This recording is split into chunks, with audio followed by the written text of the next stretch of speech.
వచ్చినామో అందరం కలిసి ప్రార్థన పూర్వకంగా బిగ్గరగా స్పష్టంగా చదువుకుందాం. నేను వారిలో నివసించినట్లు వారు నాకు పరిశుద్ధ స్థలమును నిర్మింపవలెను. ప్రభు యొక్క సాయంత్రం ప్రార్థన చేసుకుందాం.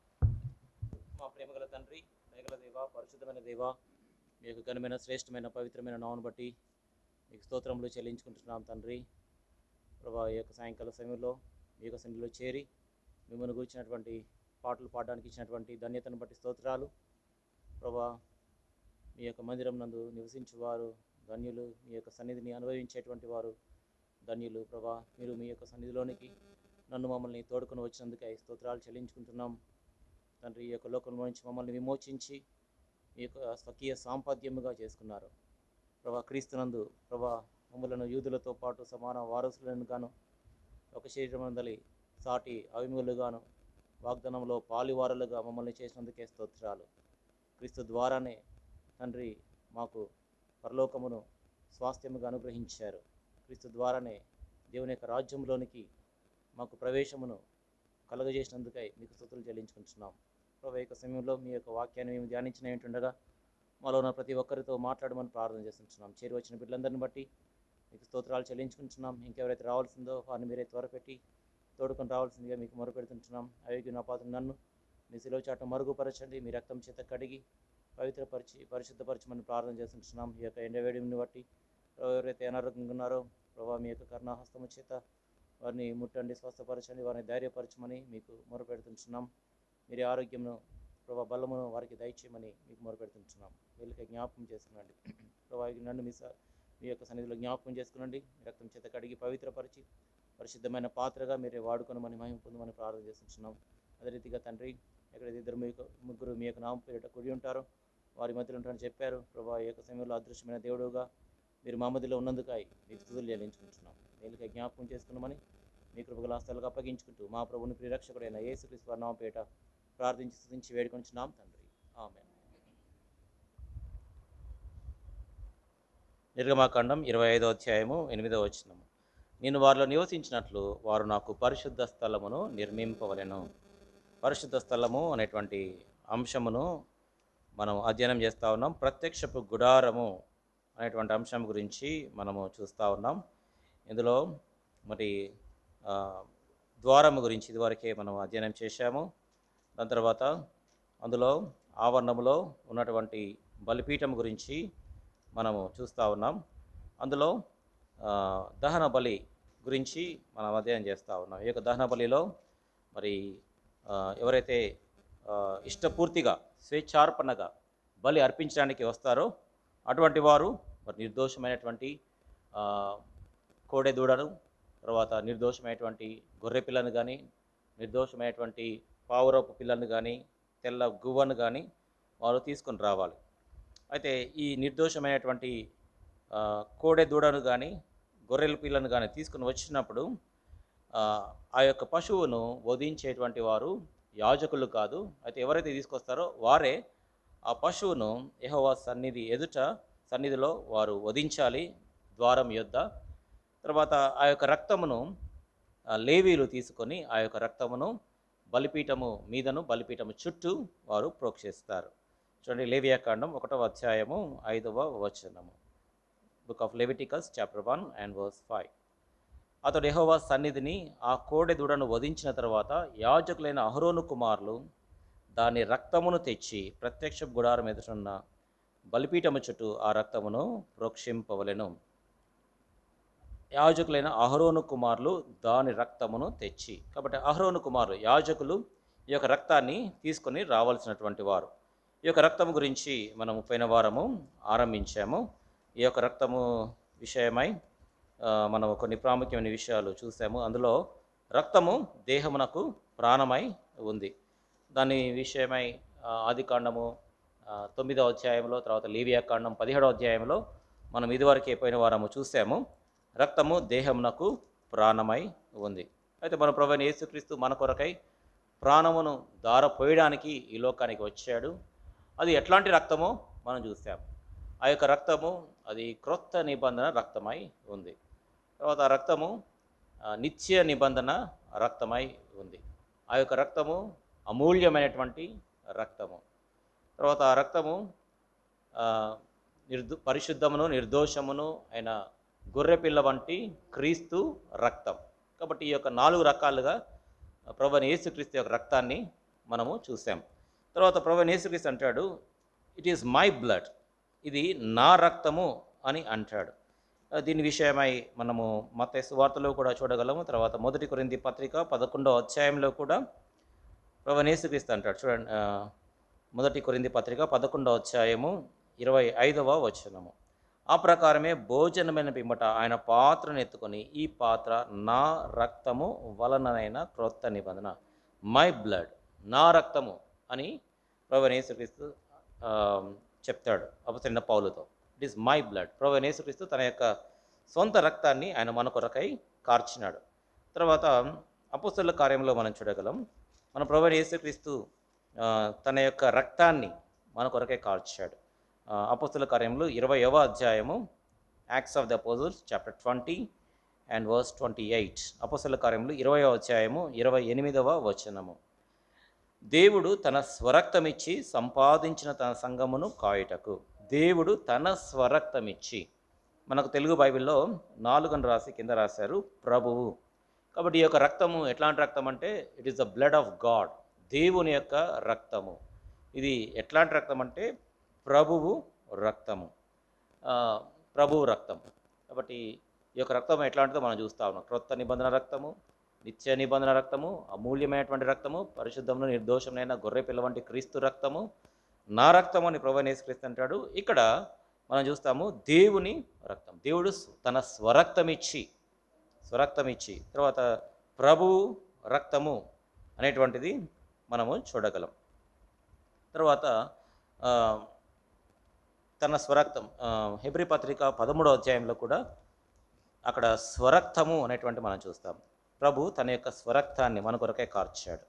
హెబ్రీ పత్రిక 13వ అధ్యాయం, హీబ్రూస్ చాప్టర్ 13 అండ్ వర్స్ 12. హెబ్రీ పత్రిక 13వ అధ్యాయము 12వ వచనము. కావున యేసు కూడా తన స్వరక్తము చేత ప్రజలను పరిశుద్ధపరచుటకై గవిని వెలుపట శ్రమ పొందెను. కాబట్టి ప్రభువైన యేసుక్రీస్తు తన స్వరక్తాన్ని మన కొరకై ఆయన కార్చాడు. తర్వాత ఈ యొక్క రక్తము యొక్క ఎఫెక్ట్ ఏంటి, ఈ యొక్క రక్తం యొక్క ప్రభావము ఏం చేస్తూ ఉంది చూడండి. ఎఫెసీ పత్రిక, ఈ రక్తం యొక్క ప్రభావం, ఈ రక్తము మనకి ఏమి చేస్తూ ఉంది. ఎఫెసీ పత్రిక 1వ, ఈ యొక్క లోకములో మనము విగ్రహములకు దాసులు. కాబట్టి ఇవన్నీ కూడా మనం చూడగలం. మనము ఎవరెవరికి దాసులుగా ఉన్నామో మనం చూడగలం. చూడండి, ఉదాహరణకి గలతీ పత్రిక 4వ అధ్యాయంలో 8వ వచనం. గలతీ పత్రిక 4వ అధ్యాయము 8వ వచనం. ఆ కాలం అందైతే మీరు దేవుని ఎరుగని వారై నిజమునకు దేవుళ్ళు కాని వారికి దాసులై ఉంటిరి. కాబట్టి నిజానికి దేవుళ్ళు కానటువంటి వారికి మనము దాసులమై ఉంటిమి. తర్వాత ఇంకా మనము ఎవరికి దాసులమై ఉన్నామంటే చూడండి, తీతు పత్రిక 3వ అధ్యాయం, టైటస్ చాప్టర్ 3 అండ్ వర్స్ 3. ఎందుకనగా మనము కూడా మునుపు అవివేకులమును అవిధేయులమును మోసపోయిన వారమును నానా విధములైన దురాశలకును భోగములకును దాసులమై ఉండి. నానా విధములైన దురాశలకు భోగములకు మనము దాసులమై ఉన్నాం. మనం బాండ్ సర్వెంట్స్ ఒకప్పుడు, దురాశలకు భోగాలకు దాసులమై ఉంటిమి. మనము సాతానుకు కూడా ఒకప్పుడు దాసులమై ఉంటిమి. వాయుమండల సంబంధమైన అధిపతిని అనగా అవిధేయులైన వారిని ఇప్పుడు ప్రేరేపించే శక్తికి అధిపతిని అనుసరించి మునుపు నడుచుకుంటూ ఎఫెసీ పత్రిక 2వ అధ్యాయము 2వ వచనంలో మనము దాన్ని చూడగలం. కాబట్టి సాతానికి, పాపానికి, దేవుళ్ళు కాని విగ్రహాలకు, తర్వాత ఇక్కడ దురాశలకు, భోగములకు మనము దాసులమై ఉంటిమి. కాబట్టి వీటిలో నుంచి ఆయన మనల్ని విమోచించాడు. కాబట్టి పాతకాలంలో కూడా మనము ఈ బాండ్ సర్వెంట్స్, దాసులు, బానిసలను మనం చూడగలం. సర్వెంట్స్ అంటే మామూలుగా పని చేసి వెళ్ళిపోతారు, వాళ్ళకి జీతం ఇస్తారు. అయితే బాండ్ సర్వెంట్కి అట్లాంటిది ఉండదు. వారు పని చేస్తారు, 24 గంటలు ఇంట్లోనే ఉంటారు, 24 గంటలు పని చేయించుకుంటారు. కానీ వారికి ఎట్లాంటి జీతభత్యాలు ఏమీ కూడా ఉండవు, వాళ్ళకి సెలవులు అనేటువంటివి ఉండవు. అట్లనే 24 అవర్స్ వారు పని చేస్తూనే ఉండాలి. ఏ పని చెప్తే అది చేయాల్సిందే, ఎంత కష్టమైనా సరే చేయాల్సిందే. దాని యొక్క అది వాస్తవానికి దాసులు అంటే. అయితే మనకు తెలుగు బైబిల్లో ఆ యొక్క బానిస అనేటువంటి మాట రాయబడలేదు. అయితే మనం ఆ విధంగా దాసులమే అంటే బానిసలం. ఒరిజినల్ వర్డ్ చూస్తే బానిసలం, బాండ్ సర్వెంట్స్. మనం వీటన్నిటి కూడా దాసులమై బానిసలమై ఉంటాం. అంటే పాపానికి బానిసలము, సాతానికి బానిసలము, విగ్రహాలకు బానిసలము, నానా విధములైనటువంటి భోగాలకు, దురాశలకు మనము బానిసలమై ఉంటిమి. ఇట్లా వీటి నుంచి ఆయన మనల్ని విమోచించాడు. ఏదైనా బానిస విమోచించబడాలి అంటే వెల చెల్లించాలి. ఎవరైనా బాండ్ సర్వెంట్ని విమోచించాలంటే మన పాత నిబంధనలో మనం చూడగలం. హెబ్రీయుడైనటువంటి దాసుని, ఇశ్రాయేల్ అయినటువంటి దాసుని విమోచించాలంటే కొంత వెల చెల్లించాలి. వెల చెల్లించకపోతే వెండి బంగారములు అవి చెల్లించకపోతే ఎవరు కూడా విడిపించబడలేరు. అయితే ప్రభు మనల్ని తన యొక్క స్వరక్తం ఇచ్చి ఆయన మనల్ని విమోచించాడు. ఎఫెసీ పత్రిక 1:7 మనం చూసాం. ఆ ప్రియుని ఆయన రక్తం వల్ల మనకు విమోచనం. కాబట్టి ఆయన మనల్ని రక్తము ద్వారా విమోచించాడు. ఆ యొక్క విమోచన అంటే భావము అక్కడ రాయబడింది, మన అపరాధములకు క్షమాపణ మనకు కలిగి ఉన్నది. కాబట్టి రక్తము మనల్ని ఏం చేస్తుందంటే it redeems us from the bondage of sin, from the bondage of idols, from the bondage of lusts, from the bondage of Satan. రక్తము మనల్ని విమోచిస్తుంది. తర్వాత రక్తము మనల్ని ఏం చేస్తుందంటే చూడండి, 1 యోహాను పత్రిక 1వ అధ్యాయము మనకు చాలా పరిచయమే. 7వ వచనం. 1 యోహాను 1వ అధ్యాయము 7వ వచనం. ఆయన వెలుగులో ఉన్న ప్రకారము మనమును వెలుగులో నడిచినట్ల మనము అన్యోన్య సహవాసము గలవారమైందుము. అప్పుడు ఆయన కుమారుడైన యేసు రక్తము ప్రతి పాపము నుండి మనలను పవిత్రులనుగా చేయును. ప్రభువైన యేసు రక్తము మనల్ని పవిత్రులుగా చేసి ఇట్ క్లెన్సెత్ అస్. ఇంగ్లీష్లో క్లెన్సెత్ అనేటువంటి మాట రాయబడింది, క్లెన్సింగ్ ప్రాసెస్. మన ప్రభువైన యేసుక్రీస్తు యొక్క రక్తం మనల్ని పవిత్రులుగా చేస్తాం, అంటే క్లెన్సింగ్ ప్రాసెస్. తర్వాత రెవల్యూషన్ చాప్టర్ 1, ప్రకటన గ్రంథం 1వ అధ్యాయంలో అక్కడ వాషింగ్ అనేటువంటి మాట చూస్తాం. ప్రకటన గ్రంథం 1వ అధ్యాయము 6వ వచనము. మనలను ప్రేమించుచు తన రక్తము వలన మన పాపముల నుండి మనలను విడిపించిన వానికి, మనకు తెలుగు బైబిల్లో 4 అని రాసి కింద రాశారు, కడిగిన వానికి. ఇంగ్లీష్లో వాషింగ్ అనేటువంటి మాట మనం చూస్తాం. ఈ washed us with his blood. 1 యోహాను పత్రిక 1వ అధ్యాయం 7వ వచనంలో అక్కడ క్లెన్సింగ్ అంటే కడుగుట మనం చూస్తాం. మన పాపములను క్రీస్తు రక్తము కడుగుతుంది, అంటే పవిత్రపరుస్తుంది. ఇక్కడేమో వాషింగ్, పవిత్రపరుస్తుంది. తర్వాత హెబ్రీ పత్రిక 9వ అధ్యాయంలో హెబ్రీ గ్రంథకర్త రాస్తాడు, ఇట్ పర్జెత్ అస్. పర్జింగ్ ప్రాసెస్ అంటే శుద్ధీకరించేటువంటి ప్రక్రియ రక్తము చేస్తుంది. హెబ్రీ పత్రిక 9వ అధ్యాయము 14వ వచనం. Hebrews chapter 9:14. నిత్యుడగు ఆత్మ ద్వారా తన్ను తాను దేవునికి నిర్దోషినిగా అర్పించుకున్న క్రీస్తు రక్తము నిర్జీవ క్రియలను విడిచి జీవం గల దేవుని సేవించుటకు మీ మనస్సాక్షిని ఎంతో ఎక్కువగా శుద్ధి చేయును. కాబట్టి క్రీస్తు యొక్క రక్తము శుద్ధి చేస్తుంది, ఎంతో ఎక్కువగా శుద్ధి. It is purging our sense, purging our conscience. మన మనస్సాక్షిని శుద్ధి చేస్తుంది. కాబట్టి క్రీస్తు యొక్క రక్తము 3 పనులు చేస్తుంది. మొట్టమొదటిగా it క్లెన్సెత్ us, and it washes us, and it purgeth our conscience. మనల్ని పవిత్రపరుస్తుంది, కడుగుతుంది, శుద్ధీకరిస్తుంది ప్రభువైన యేసుక్రీస్తు యొక్క రక్తము.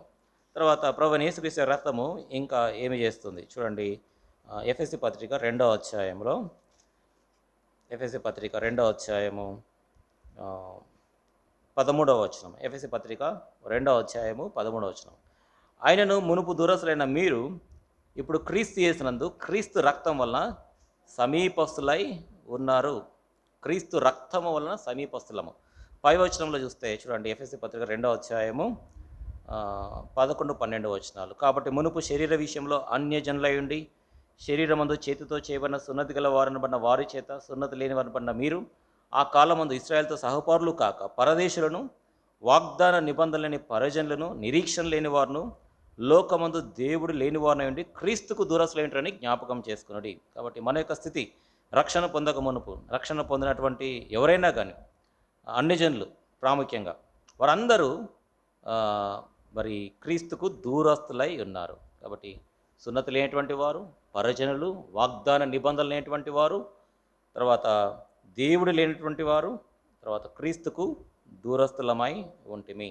అయితే క్రీస్తు యొక్క రక్తము ద్వారా మనము సమీపస్తులుగా చేయబడ్డాం. మనం క్రీస్తునికి దూరస్తులు మాత్రమే కాదు కానీ దేవునికి కూడా దూరస్తులమని కొలస్సీ పత్రికలో మనం చూస్తాం. చూడండి, Colossians and chapter 1 and verse 21. కొలస్సీ పత్రిక 1వ అధ్యాయము 21వ వచనము. మరియు గత కాలమందు దేవునికి దూరస్తులను మీ దుష్క్రియల వలన మీ మనసులో విరోధ భావం గల వారిని మిమ్మును కూడా ఇక్కడ గత కాలమందు దేవునికి దూరస్తులం. We are far away from God. ఎందుకు దూరస్తులము? కారణం ఏంటి అంటే, మనము పాత నిబంధనలు చూసినట్లయితే దేవుడు ఇశ్రాయేల్ ప్రజలకు ఆయన వారికి సమీపంగా ఉండినాడు. తర్వాత వారి మధ్యలో నివాసం చేశాడు అరణ్యంలో. వారికి వాగ్దాన నిబంధనలు ఇచ్చాడు. వారికి ఒక నిరీక్షణ ఉంది. లోకమందు వారికి దేవుడు వారు కలిగి ఉన్నారు. దేవుని యొక్క మహత్కార్యములను వారు చూడగలిగారు. అయితే అన్యజనులైనటువంటి మనకు ఇట్లాంటి ఆధిక్యత లేకుండింది. అందుకని ఎఫెసీ పత్రిక 2వ అధ్యాయంలో కూడా అపొస్తలుడైన పౌలు అంటాడు. చూడండి, ఎఫెసీ పత్రిక 2వ అధ్యాయము 17వ వచనము. ఎఫెసీ పత్రిక 2:17. మరియు ఆయన వచ్చి, అంటే క్రీస్తు వచ్చి, దూరస్తులైన మీకును సమీపస్తులైన వారికి సమాధాన సువార్తను ప్రకటించను. ఇక్కడ సమీపస్తులు ఎవరు అంటే ఇశ్రాయేల్ ప్రజలు, యూదులు. వారందరూ దేవుని దృష్టికి సమీపస్తులై ఉన్నారు. మనమైతే అన్యజనులముగా స్వభావ సిద్ధముగా జన్మముతోనే మనము అందరము దేవునికి దూరస్తులమైనటువంటి వారం. అయితే ప్రభువైన యేసుక్రీస్తు యొక్క రక్తము ద్వారా ఆయన మనల్ని సమీపస్తులుగా చేశాడు. క్రీస్తు యొక్క రక్తము. కాబట్టి క్రీస్తు యొక్క రక్తము అది మనల్ని విమోచిస్తుంది. క్రీస్తు యొక్క రక్తము మనల్ని పవిత్రపరుస్తుంది, తర్వాత కడుగుతుంది, తర్వాత అది శుద్ధీకరిస్తుంది. క్రీస్తు యొక్క రక్తము అది మనల్ని సమీపస్తులుగా చేస్తుంది. తర్వాత క్రీస్తు యొక్క రక్తము ఇంకేం చేస్తుంది చూడండి. ప్రకటన గ్రంథం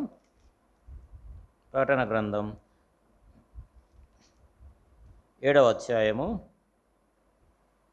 14వ వచనం. ప్రకటన గ్రంథం 7వ అధ్యాయము 14వ వచనం.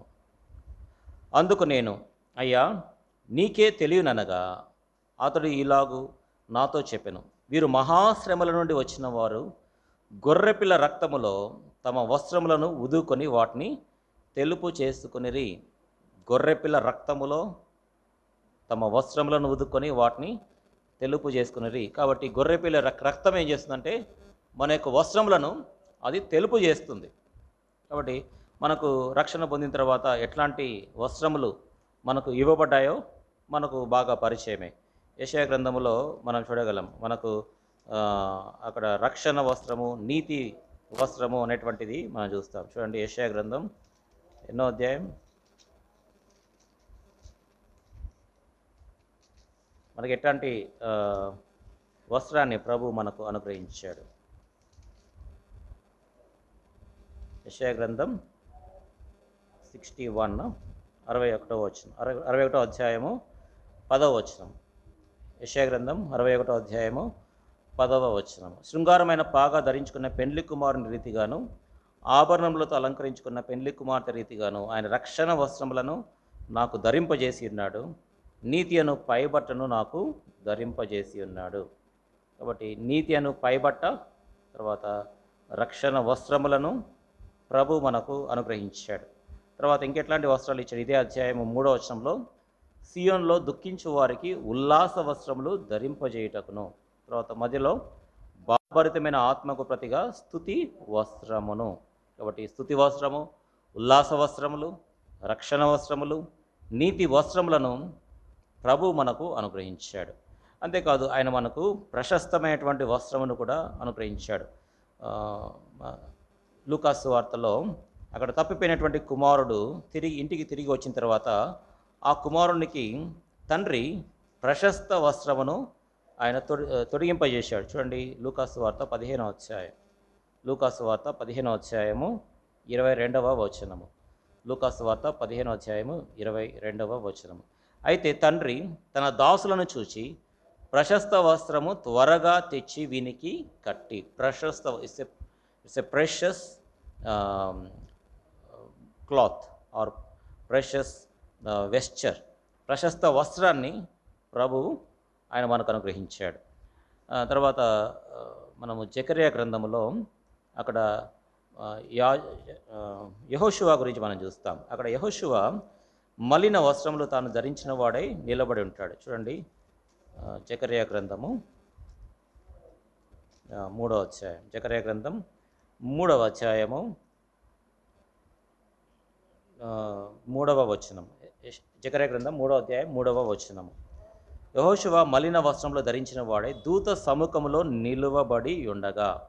4వ వచనం. దూత దగ్గర నిలిచిన వారిని పిలిచి ఇతని మైల బట్టలు తీసివేయని ఆజ్ఞాపించి నేను నీ దోషమును పరిహరించి ప్రశస్తమైన వస్త్రములతో నిన్ను అలంకరించినానని సెలవిచ్చాను. చూడండి, ఇక్కడ మలిన వస్త్రములు. కాబట్టి ఈ యొక్క లోకంలో మన యొక్క వస్త్రములు మలినమైపోయేటువంటి వీలు సాధ్యత ఉంది. ఎందుకంటే మనం ఈ యొక్క లోకంలో దుష్టలోకంలో ఉన్నాం, పాపలోకంలో ఉన్నాం, జారిపోయేటువంటి లోకంలో మనము ఉన్నాం. కాబట్టి మనకు ఇంటెన్షనల్గా ఆ యొక్క పాపము అంటుకోకపోవచ్చు. అయితే తెలియకుండా కూడా ఈ యొక్క పాపము మన యొక్క వస్త్రములకు అంటుకునేదిగా ఉంది. ఈ లోక మాలిన్యము మన యొక్క వస్త్రములకు అంటుకునేటువంటి వీలు సాధ్యత ఉంది. ఎందుకంటే సాధారణంగా మనం బయటికి వెళ్తే పొల్యూషన్ కావచ్చు, ఈ యొక్క దుమ్ము ధూళి వీటి ద్వారా మన యొక్క వస్త్రములు మురికైపోతాయి. తర్వాత మన యొక్క శరీరం కూడా మురికైపోతుంది చెమట ద్వారా. కాబట్టి ప్రతిదినం కూడా మనము స్నానం చేయాల్సి వస్తుంది, బట్టలు ఉతుక్కోవాల్సి వస్తుంది. అట్లనే మన యొక్క వస్త్రములను కూడా మనము మన యొక్క ప్రభువైన యేసుక్రీస్తు యొక్క రక్తములో మనము ఉదుకునేటువంటి వారముగా ఉండాలి. మన యొక్క వస్త్రములు అపవిత్రము కాకుండా మనం చూసుకోవాలి. ఇది ప్రతి దినము కూడా ప్రభువైన యేసుక్రీస్తు యొక్క రక్త ప్రోక్షణ కిందికి మనల్ని మనం తెచ్చుకున్న వారమై క్రీస్తు రక్తములో మన యొక్క వస్త్రములను మనము ఉదుకుకుంటూ ఉండాలి. కాబట్టి క్రీస్తు రక్తము మనకేం చేస్తుందంటే మన యొక్క వస్త్రములను అది తెలుపు చేస్తుంది. చూడండి, ప్రకటన గ్రంథము 3వ అధ్యాయంలో ఇక్కడ సార్దీసు సంఘం గురించి ప్రభువైన యేసుక్రీస్తు సాక్ష్యమిస్తున్నాడు. వారిలో కొందరు తమ వస్త్రములను అపవిత్రపరచుకోలేదు అని సాక్ష్యమిస్తాడు. చూడండి, ప్రకటన గ్రంథం 3వ అధ్యాయము 4వ వచనము. ప్రకటన గ్రంథం 3వ అధ్యాయము 4వ వచనము. అయితే తమ వస్త్రములను అపవిత్రపరచుకునని కొందరు సార్దీసులో నీ యొద్ద ఉన్నారు. వారు అర్హులు గనుక తెల్లని వస్త్రములు ధరించుకొని నాతో కూడా సంచరించెదరు. చూడండి, ఇక్కడ సాక్ష్యం ఏంటి అంటే, అయితే తమ వస్త్రములను అపవిత్రపరచుకునని కొందరు, అందరూ కాదు, నాట్ మెజారిటీ, ఎక్కువ మంది కాదు, అందరూ కాదు, కేవలం కొందరే. కాబట్టి సంఘములో తమ వస్త్రములను అపవిత్రపరచుకునకుండా పవిత్రంగా కాపాడుకునేటువంటి వారు శేషం మిగిలి ఉంటారు. కాబట్టి ఆ యొక్క శేషంలో నీవు నేను మనం ఉండవలసినటువంటి వారు. కాబట్టి మన యొక్క వస్త్రములను మనము ఉదుకునేటువంటి వారం. ఏ ఏ వస్త్రములను ప్రభు అనుగ్రహించాడో మనం చూసాము. ఈ వచనంలో తెల్లని వస్త్రములు, ప్రభు మనకు తెల్లని వస్త్రములు అనుగ్రహించాడు. కాబట్టి రక్షణ వస్త్రాలు, నీతి వస్త్రాలు, ఉల్లాస వస్త్రము, స్తుతి వస్త్రము, ప్రశస్తమైనటువంటి వస్త్రము, తర్వాత ఇక్కడ తెల్లని వస్త్రము అనేటువంటివి మనం చూసాం. తర్వాత ఇదే ప్రకటన గ్రంథంలో నీతి క్రియలు, ఆ యొక్క వస్త్రములు నీతి క్రియలను కూడా మనం చూస్తాం. చూడండి, బహుశా ప్రకటన గ్రంథం 19వ అధ్యాయము 8వ వచనం.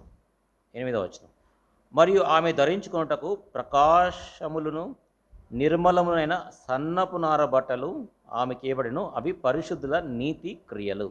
ఇక్కడ ఈ బట్టలు ఎట్లాంటివి అంటే ప్రకాశములను నిర్మలములైన సన్నపు నార బట్టలు.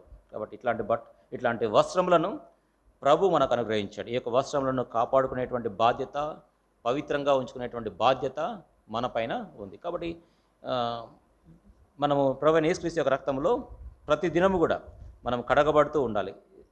వి must be cleansed every day. తర్వాత ఈ యొక్క రక్తము ఇంకా మనల్ని ఏమి చేసిందంటే, ఈ రక్తము ద్వారా ప్రభు మనల్ని హీ పర్చేస్డ్ అస్, ఆయన మనల్ని కొనుక్కున్నాడు. చూడండి, ఎఫ్ఎస్సి పత్రిక 1వ అధ్యాయం, ఎఫ్ఎస్సీలకు 1వ అధ్యాయము, ఎఫ్ఎస్సి పత్రిక 1వ అధ్యాయము 14వ వచనం. ఎఫ్ఎస్సి పత్రిక 1:14.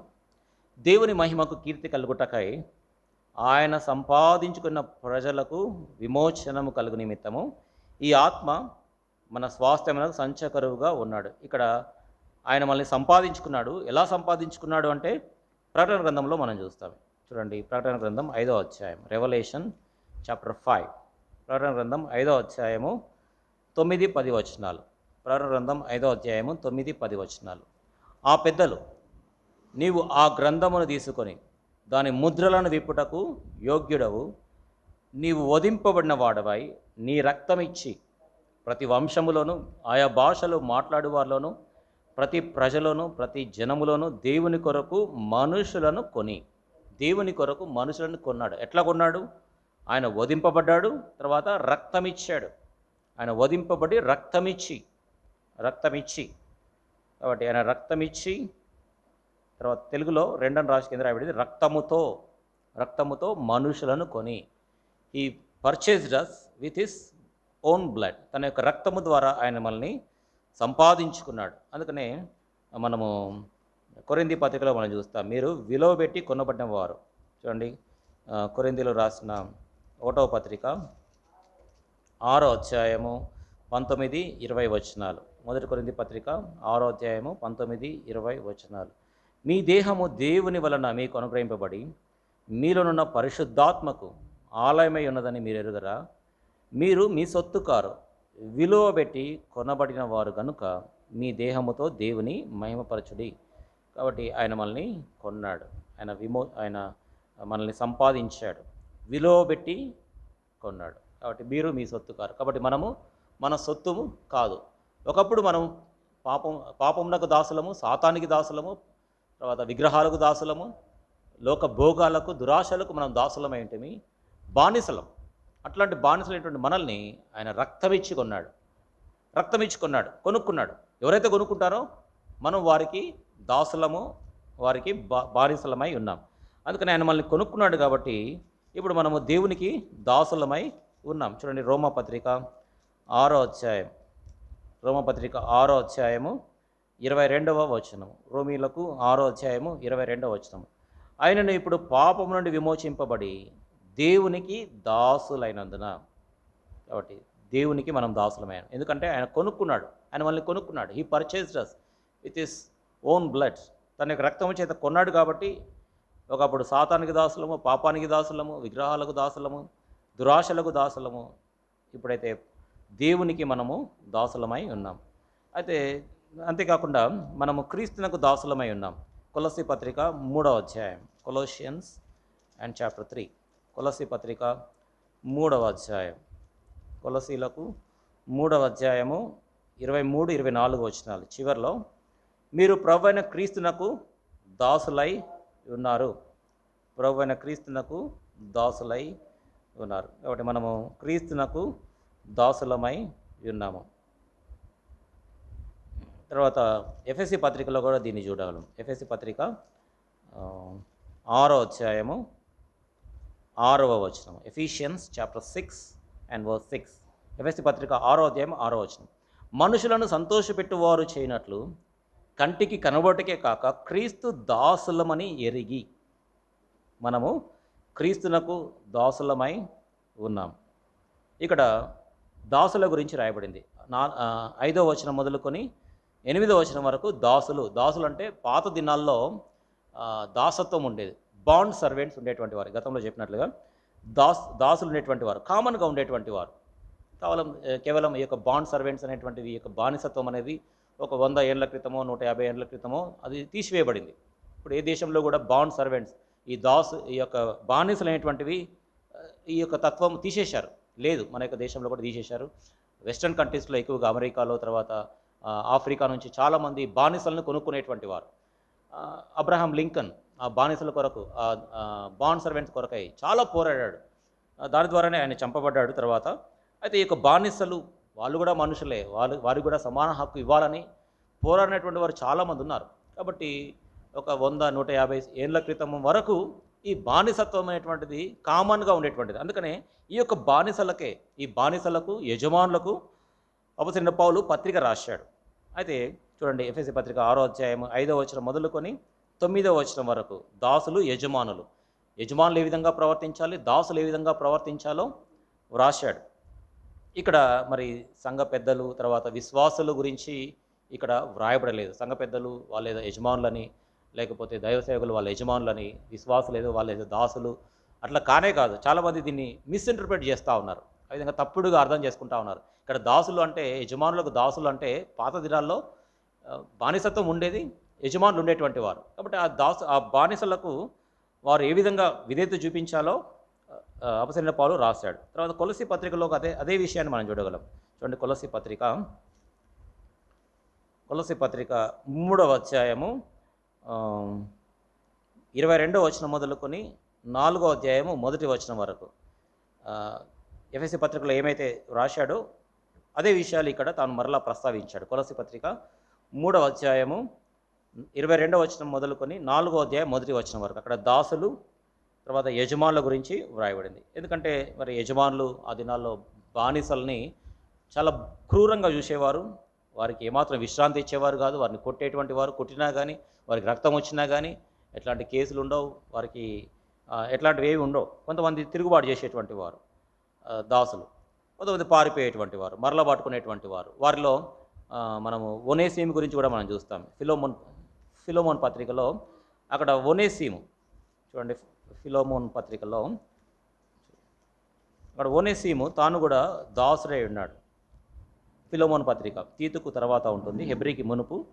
ఫిలోమోన్ పత్రికలో ఈ యొక్క పత్రిక అంతా కూడా ప్రాముఖ్యంగా ఒనేసీము గురించి మనం చూస్తాం. అతడు బానిస, అంటే దాసుడు అని రాయబడింది. అయితే అతడు వాస్తవానికి బానిస అయి ఉన్నాడు. ఎవరికి బానిస? ఫిలోమోనుకు తాను బానిసగా తాను ఉండినాడు. అయితే తన ఇంట్లో చాలా కాలం ఉండినాడు. అదే తర్వాత ఆ ఇంట్లో బహుశా దొంగతనం చేసి ఉండొచ్చు, లేకపోతే ఏం చేశాడో మనకైతే వివరాలు రాయబడలేదు. అయితే ఇక్కడ దాసుడు అనేటువంటి మాట మనం చూస్తాం. వాస్తవానికి దాసుడు అంటే అది బానిస అని మనము అర్థం చేసుకోవాలి. తాను బాండ్ సర్వెంట్గా తాను ఉన్నాడు. అయితే బహుశా మరి ఫిలోమోను మరి ఏం కష్టపెట్టాడో మనకైతే తెలియదు, కానీ ఏం జరిగిందో మనకైతే తెలియదు. కానీ అతడు ఆ ఇంటి నుంచి పారిపోయాడు. తర్వాత పట్టుకున్నారు, చెరసాలలో వేశారు. అదే చెరసాలలో అపొస్తలుడైన పౌలు కూడా తాను ఉన్నాడు. పౌలు సువార్త చెప్పుట ద్వారా ఈ ఒనేసీము మారు మనసు పొందాడు, రక్షణ పొందాడు. ఈ ఒనేసీము గురించి ఫిలోమోనుకి తాను పత్రిక రాస్తాడు. ఎట్లా రాస్తాడంటే, నన్ను చేర్చుకున్నట్లుగా అయితే నీ చేర్చుకో అంటాడు. చూడండి, ఈ ఫిలోమోను పత్రిక 1వ అధ్యాయము 17వ వచనం, ఒకటే అధ్యాయం ఉంటుంది, 17వ వచనము. కాబట్టి నీవు నన్ను నీతో పాలివానిగా ఎంచినట్లా నన్ను చేర్చుకున్నట్టు అతన్ని చేర్చుకుని. చూడండి, ఒక దాసుని, ఒక బానిసను అవసరమైన పౌల్లాగా చేర్చుకోవడం అంటే అది సామాన్యమైన సంగతి కాదు. అంటే యజమానుడు అంత తగ్గించుకోవాలా. అంటే యజమానుడు, తర్వాత అక్కడ దాసుడు, రక్షణ పొందినటువంటి వారు, రక్తము ద్వారా విమోచించబడినటువంటి వారు అందరూ కూడా సరి సమానులు అని అపొస్తలుడైన పౌలు చెప్తా ఉన్నాడు. కాబట్టి అంత సులువైనటువంటిది కాదు. అయితే క్రీస్తు యొక్క రక్తము విమోచిస్తుంది, తర్వాత సరి సమానంగా చేస్తుంది. అక్కడ యజమానులని దాసులని అక్కడ వ్యత్యాసము లేకుండా చేస్తుంది. కాబట్టి భూమి మీద శరీర విషయంలో అయితే దాసులు యజమానులు ఉండొచ్చు. అయితే రక్షణ పొందిన తర్వాత ఆత్మీయంగా అందరూ కూడా సహోదరులు సహోదరులై ఉన్నారు. కాబట్టి క్రీస్తు యొక్క రక్తము అది మనల్ని ఇట్ రిడీమ్స్ అస్, అది మనల్ని సంపాదిస్తుంది, అంటే కొంటుంది.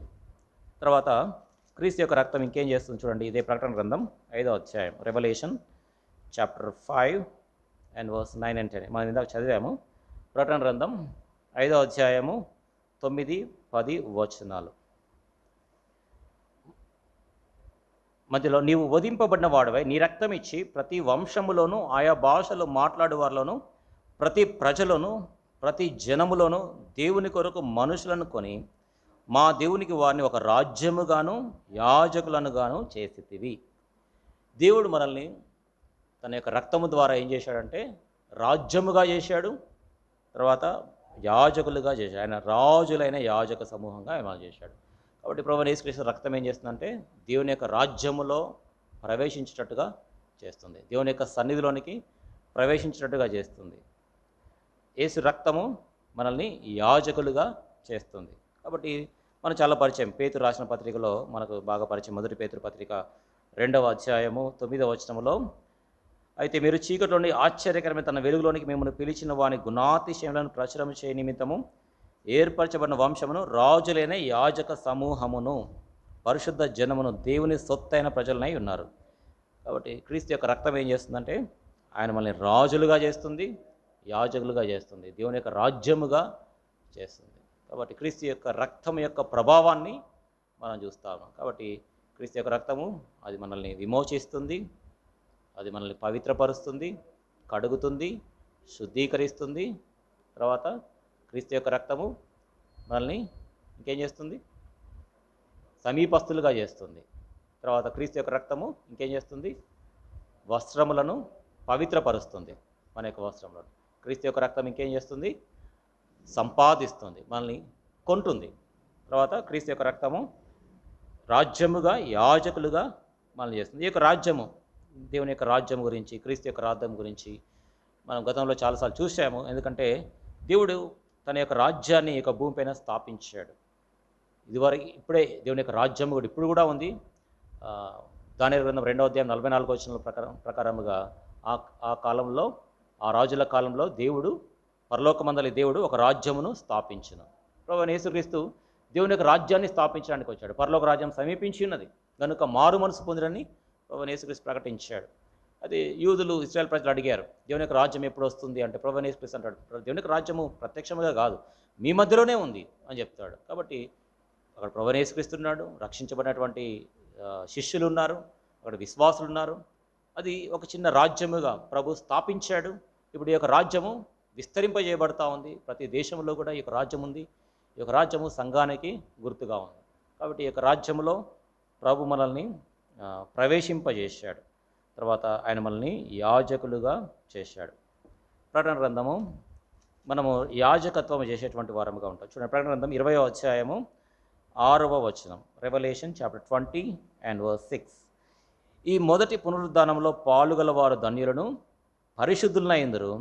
ఇట్టి వారి మీద రెండవ మరణమునకు అధికారం లేదు. వీరు దేవునికిని క్రీస్తుకును యాజకులై. ఇది చాలా ప్రాముఖ్యమైన మాట. వీరు దేవునికిని క్రీస్తునకును యాజకులై. క్రీస్తు కూడా 1000 సంవత్సరములు రాజ్యము చేశారు. కాబట్టి మనకు 2 పరిచర్యలు, పనులు ప్రభు మనకు ఇవ్వనై ఉన్నాడు. ఏంటంటే అధికారం ఒకటి, ఏలుబడి, రాజులుగా ఉండుట, రాజులుగా ఉండి ఏలుబడి చేయడము. రెండవదిగా యాజకత్వము చేయడం. కాబట్టి మనము నూతన ఆకాశంలో, నూతన భూమిలో, 1000 ఏళ్ల పరిపాలనలో మనము చేయబోయేటువంటిది ఇదే. రాజరికత్వము, రాజులుగా ఉండి పరిపాలన చేయడము, తర్వాత యాజకత్వము చేయడం. క్రీస్తు కూడా 1000 సంవత్సరములు రాజ్యము చేదురు. కాబట్టి ఆ 1000 ఏళ్ల పరిపాలనలో యాజకులుగా ఉంటాము, 1000 ఏళ్ల పరిపాలనలో రాజులుగా ఉంటాము. దాని తర్వాత కూడా ఇట్ విల్ బి ఎక్స్టెండెడ్. ప్రకటన గ్రంథం 22వ అధ్యాయము 5వ వచనము. ప్రకటన గ్రంథం 22వ అధ్యాయం 5వ వచనం. ఇది నూతన ఆకాశము, నూతన భూమిలో జరగబోయేటువంటి సంగతి. రాత్రి ఇక ఎన్నడూ ఉండదు. దీపకాంతి అయినను సూర్యకాంతి అయినను వారికి అక్కర్లేదు. దేవుడైన ప్రభువే వారి మీద ప్రకాశించును. వారు యుగ యుగములు రాజ్యము చేయదు. It will be extended after 1000 years of rain. 1000 ఏళ్ల రాజ్య పరిపాలనలో యాజకత్వం ఉంటుంది. 1000 ఏళ్ల పరిపాలన కాలంలో రాజులుగా ఉంటాం, ఏలుబడి చేస్తాం. తర్వాత 22వ అధ్యాయం 5వ వచనం ప్రకారము ఇది నూతన ఆకాశం, నూతన భూమిలో. ఎందుకంటే నూతన ఆకాశం, నూతన భూమి ఆ యొక్క వివరాలు 21వ అధ్యాయం మొదటి నుంచి ఆరంభమైంది.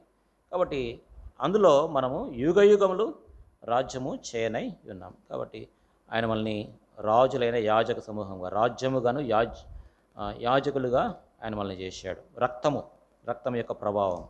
తర్వాత రక్తము ఇంకేం చేస్తుంది అంటే చూడండి, ప్రకటన హెబ్రీ పత్రిక, హెబ్రీలకు 10వ అధ్యాయం, హెబ్రీ పత్రిక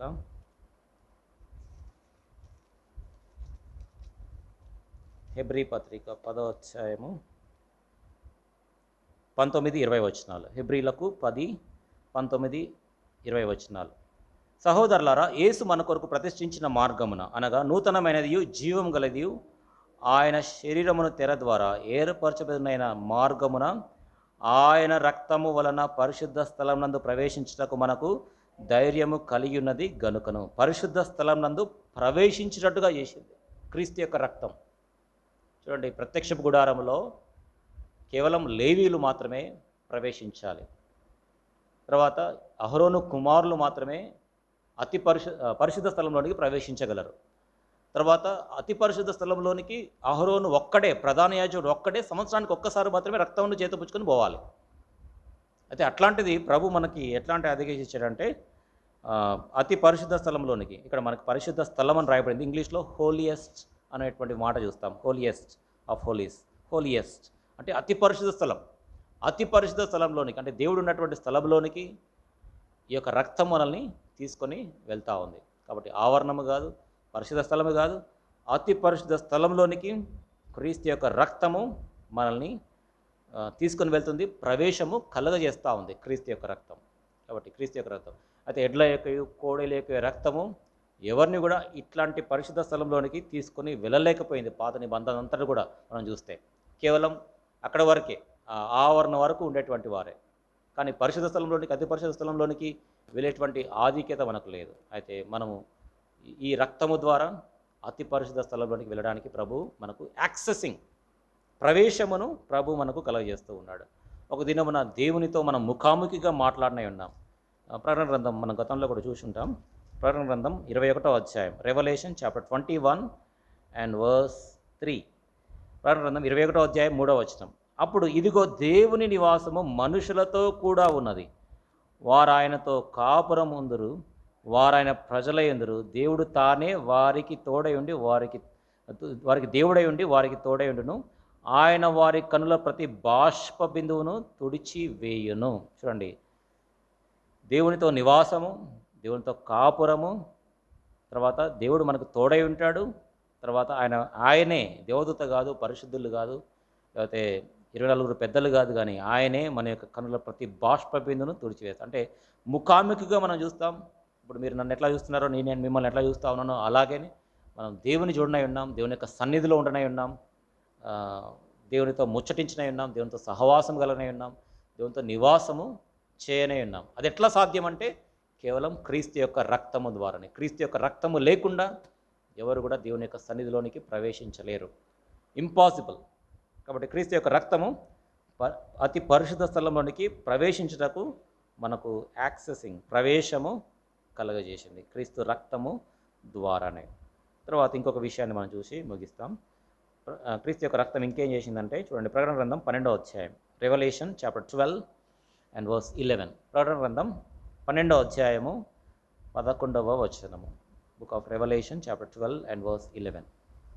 వారు గొర్రెపిల్ల రక్తమును బట్టి తామిచ్చిన సాక్ష్యమును బట్టి వానిని జయించి ఉన్నారు, కానీ మరణము వరకు తమ ప్రాణులను ప్రేమించిన వారు కారు. చూడండి, వారు గొర్రెపిల్ల రక్తమును బట్టి తామిచ్చిన సాక్ష్యమును బట్టి వానిని జయించి ఉన్నారు. ఎవరిని?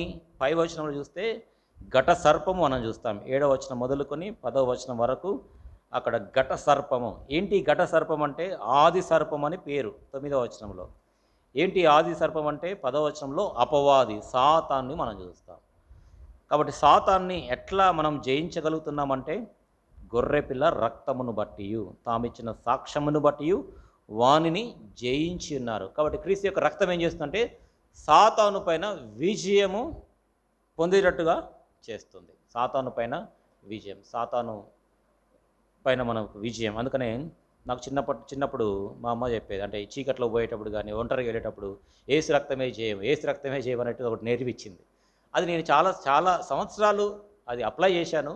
అది నాకు నిజంగా ఎంతో ధైర్యాన్ని ఇచ్చేది. ఏసు రక్తమే జయం, ఏసు రక్తమే జయం ఆ విధంగా చెప్పడం ద్వారా చాలా ధైర్యం వచ్చేది. తెలియకుండా చిన్నప్పుడు నాకు తెలిసేది కాదు, ఏం తెలిసేది కాదు. ఆ విధంగా చెప్పుకుంటూ అట్లా ధైర్యంగా వెళ్ళిపోయేవాడిని, చీకట్లో కానీ ఒంటరిగా వెళ్ళేటువంటి వాడిని. బహుశా మీకు కూడా కొంతమంది ఆ విధంగా చెప్పుకుని ఉంటారు, మీ తల్లిదండ్రులు కానీ లేకపోతే సంబడి. ఏసు రక్తమే జయం, ఎందుకంటే ఏసు యొక్క రక్తము సాతాను పైన మనకు జయమును అనుగ్రహిస్తుంది. కాబట్టి సాతాను పైన విజయం గొర్రెపిల్ల యొక్క రక్తం. కాబట్టి రక్తం యొక్క ప్రభావం మనం చూసాం. కాబట్టి రక్తం ఏమేం చేస్తుందో మనం చూసాం. ఈ వచనం చదువుకొని ప్రార్థన చేసుకుందాం. లేవియాకాండం 1వ అధ్యాయము 5వ వచనం, book of Leviticus chapter 1 and verse 5. లేవియాకాండం 1వ అధ్యాయము 5వ వచనం అందరం కలిసి. అతడు యెహోవా సన్నిధిని ఆ కోడెదూడను వధించిన తర్వాత యాజకులైన అహరోను కుమారులు దాని రక్తమును తెచ్చి ప్రత్యక్ష గుడారం ఎదురున్న బలిపీఠము చుట్టూ ఆ రక్తమును ప్రోక్షింపవలెను. కాబట్టి రక్తమును తెచ్చి, కాబట్టి రక్తము అనేటువంటి అంశాన్ని మనం చూసాం. రక్తం యొక్క ప్రభావము. రక్తం మనల్ని ఏం చేస్తుంది? మనల్ని మొట్టమొదటిగా విమోచిస్తుంది. ఇట్ రిడీమ్స్ అస్. ఎక్కడి నుంచి విమోచిస్తుంది? పాపం యొక్క దాసత్వంలో నుంచి, తర్వాత సాతాను యొక్క దాసత్వంలో నుంచి, విగ్రహాల యొక్క దాసత్వంలో నుంచి, దురాశ, తర్వాత భోగములు అనేటువంటి దాసత్వంలో నుంచి మళ్ళీ విమోచిస్తుంది, విడుదల చేస్తుంది. తర్వాత పాప క్షమాపణ. విడుదల అంటే, విమోచన అంటే పాప క్షమాపణ మనకు కలుగజేస్తుంది. రక్తం ఇంకా ఏం చేస్తుంది? అది మనల్ని పవిత్రపరుస్తుంది, క్లెన్సెతస్. తర్వాత ఇంకేం చేస్తుంది? ఇట్ వాషెస్ అస్, అది మనల్ని కడుగుతుంది. తర్వాత ఇట్ పర్జెతత్, అంటే శుద్ధీకరిస్తుంది. రక్తము మనల్ని శుద్ధీకరిస్తుంది. తర్వాత ఇంకా రక్తం ఏం చేస్తుంది? రక్తము మనల్ని సమీపస్తులుగా చేస్తుంది, దేవునికి సమీపస్తులుగా చేస్తుంది. రక్తం ఇంకేం చేస్తుందంటే మన వస్త్రములను తెలుపు చేస్తుంది, పవిత్రపరుస్తుంది. కాబట్టి ప్రతిదినం కూడా ప్రభువైన యేసు రక్త ప్రోక్షణ కిందికి మనం తెచ్చుకుంటూ ఉండాలి. కాబట్టి గొర్రెపిల్ల వస్త్రంలో తమ వస్త్రములను ఉదుకొని తెలుపు చేసుకునిరి.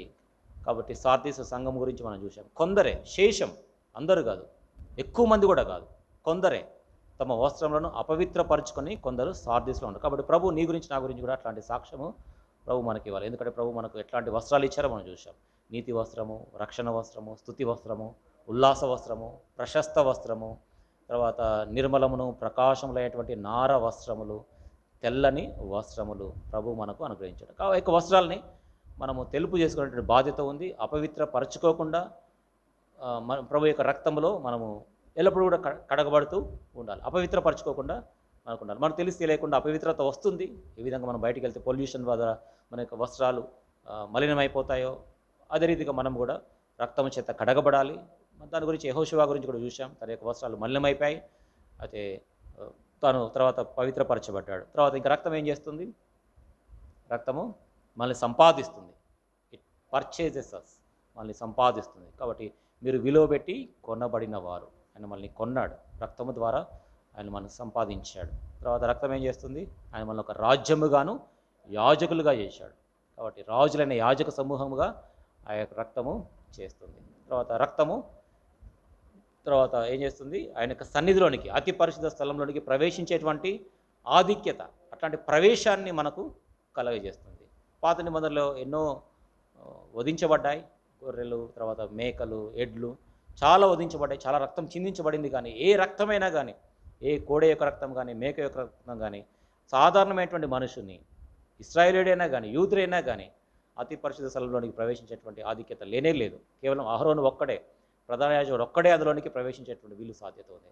అదే క్రీస్తు యొక్క రక్తము ఆ అతి పరిశుద్ధ స్థలంలోనికి వెళ్ళేటట్టుగా, దేవునితో నివాసం చేసేటట్టుగా, దేవునితో ముఖాముఖిగా మాట్లాడేటట్టుగా, దేవునితో కాపురం ఉండేటట్టుగా అది మనల్ని చేస్తుంది. ఆయన మన ప్రతి బాష్ప బిందువును ఆయన తుడిచివేస్తాడు.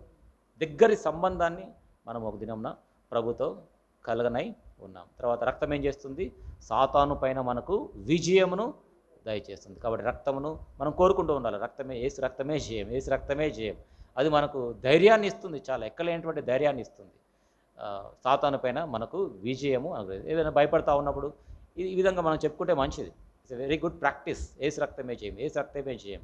కాబట్టి సాతానుడు వారిపోతాడు, కాబట్టి జయం మనకు తప్పనిసరిగా వస్తుంది. కాబట్టి యొక్క రక్తం యొక్క ప్రభావాన్ని మనం చూసాం. ఎట్లాంటి రక్తం చిందించాడో ప్రభు మనం చూసాం. ప్రార్థన చేసుకుందాం, మోకరించండి, కళ్ళు మూసుకుందాం.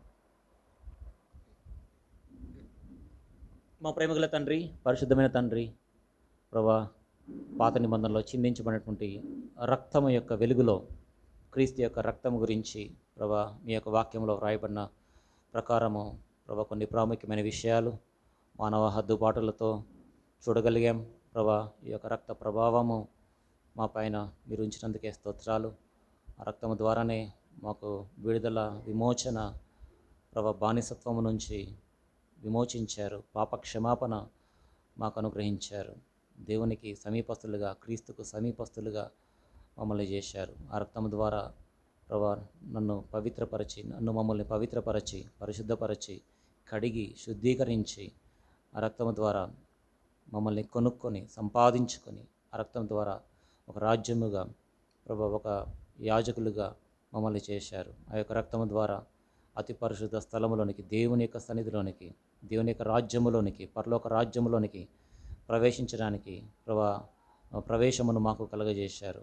ఆ రక్తము ద్వారా సాతాను పైన మాకు అత్యధికమైనటువంటి విజయమును, మాకు ధైర్యమును కలగజేసినందుకే స్తోత్రాలు. ప్రభా ఈ యొక్క రక్తం యొక్క ప్రభావమును బట్టి స్తోత్రాలు.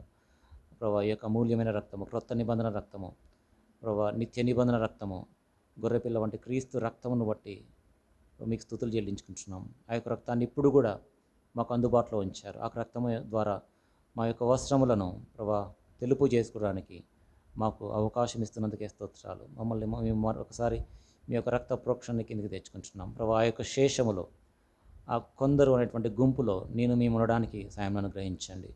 మా యొక్క వస్త్రములను అపవిత్రపరచుకోకుండా పవిత్రత కలిగి ప్రభా ఆ యొక్క గొర్రెపిల్ల రక్తములో మా వస్త్రములను తెలుపు చేసుకొని మేము ప్రభా మీరు వచ్చేంత వరకు ప్రభా మేము పవిత్రులుగా ఉండడానికి సాయం అనుగ్రహించమని ప్రార్థన చేస్తున్నాం. చేరి వచ్చిన బిడ్డలందరిని బట్టి స్తోత్రాలు. ఇంకెవరైనా ప్రభా మా మధ్యలో ఈ యొక్క గొర్రెపిల్ల రక్తములో కడగబడకుండా ఉన్నట్లయితే వారి నిమిత్తం ప్రత్యేకంగా ప్రార్థన చేస్తున్నాం. వారు తీర్మానం చేయడానికి సాయం అనుగ్రహించండి. ఈ రక్తము ద్వారా మాకు విజయమును అనుగ్రహిస్తున్నందుకే మీకు స్తుతులు చెల్లించుకుంటున్నాం. ఎవరైతే బలహీన హృదయం కలిగినటువంటి వారై ప్రభా ఏ విషయంలో భయపడుతూ ఉన్నట్లయితే ప్రభా అధైర్యంగా ఉన్నట్లయితే ఈ రక్తము ద్వారా వారికి జయమును దయచేయాలి. ఈ రక్తము ద్వారా బహుధైర్యమును మీరే దయచేయమని ప్రార్థన చేస్తున్నాం. చేరువచ్చిన పిల్లలందరిని బట్టి స్తోత్రాలు. ప్రత్యేకంగా అస్వస్థగా ఉన్నటువంటి వారి గురించి ప్రార్థన చేస్తున్నాం. మీరే ముట్టి స్వస్థపరచండి ప్రభా. ఆంటీని కూడా మీరు ముట్టి స్వస్థపరిచినందుకే స్తోత్రాలు. గత దినాలు మీరు చేసిన సాయం బట్టి స్తోత్రాలు. మాకు తెలియకుండా ఎవరైతే అనారోగ్యంగా ఉన్నారో వారిని మీరే ముట్టి స్వస్థపరిచి ఆరోగ్యంలో దయచేయమని ప్రభా. మీరు ఇంకా అనేకులు ప్రభా ఇక బయలు పట్టణానికి వచ్చినట్లుగా ఇంకా ఆత్మీయంగా మేలు పొందడానికి సాయం అనుగ్రహించమని మా ఇంట్లోకి మేము వెలుచుండగా మీ యొక్క దీవులతో మమ్మల్ని పంపించమని మా ప్రభుని ప్రియరక్షకుడైన యేసుక్రీస్తు వారి నామం పేట ప్రార్థించి స్తుతించి వేడుకొనుచున్నాం తండ్రి. ఆమేన్. మనలో కార్యసాధకమైన తన శక్తి చొప్పున మనం అడుగు వాటన్నింటికంటేను ఊహించు వాటన్నింటికంటేను అత్యధికముగా శక్తి గల దేవునికి క్రీస్తు యేసు మూలముగా సంఘంలో తరతరము సదాకాలము మహిమ కలుగును గాక. ఆమేన్.